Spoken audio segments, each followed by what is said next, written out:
Welcome back, viewers, and thank you for staying with us. And just in case you just joined us, I am speaking to Mr. Adrian Odle, who is an attorney at law and the national coordinator of the Reparations Committee for St. Vincent and the Grenadines. And we are going to switch gears a bit and talk about reparations. I know many of you hear that word a lot.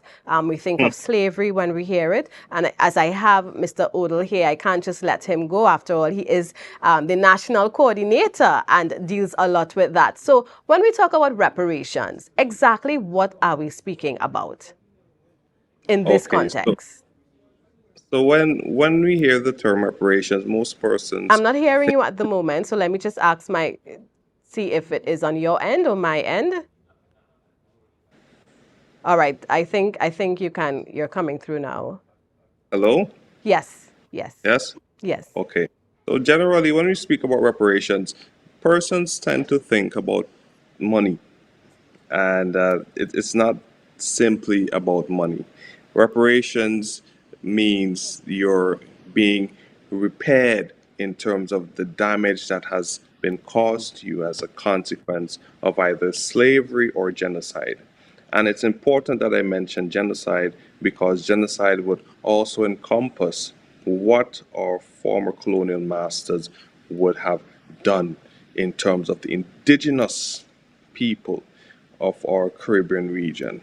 So, for example, we know we know of certain terms like Caribs. We know of terms like the Arawaks, which some persons may agree to disagree on the usage of those terms. But a lot of our historic uh, uh, indigenous people have been absolutely massacred on these islands. And of course, when it comes to the issue of slavery and the former enslaved, we have to be able to examine the damage that was done, not only in the sense of death and, well, not death, they're straight murders that were committed against our people. We have to examine the damage that was done to our nation, whether it's here in St. Vincent and the Grenadines or Barbados. Slavery would have set back our region by hundreds of years through the draining of resources and, of course, through our psychological impairment that has been caused by our former colonial masters that has been passed down throughout our generations. And we are seeking to repair that type of damage. And I like how you framed it within the word because it is connected. And as you rightfully said, when you hear these conversations, you usually hear about compensation and not just Yes. looking at it, from the aspect of repairing any damage, be it monetary or otherwise. But how do you really quantify this damage that was done? Because you hear nations asking or telling or former colonial masters, this is what you owe us. How do you, or can you really quantify this? Yes, and it actually has been quantified.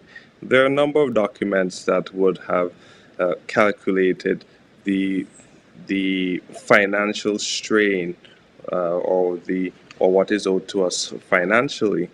And for example, there are reports. Well, let me just keep it simple. In the law, we know that we can place value on things. And we can also place value when it comes to compensation, where someone loses a life. I hope my listeners are able to follow me. So when you lose a life, or when someone causes you or to lose a life of someone who's close to you or a relative, perhaps, then of course you know that the estate can claim compensation. Now, when it comes to slavery, our ancestors were brutally murdered. Millions and millions of our African ancestors were murdered. Now, we can take the quantification and use it as a pro life sort of calculation. So let's say, for example, we have a life valued at maybe say $500,000. Let's say 500,000 US.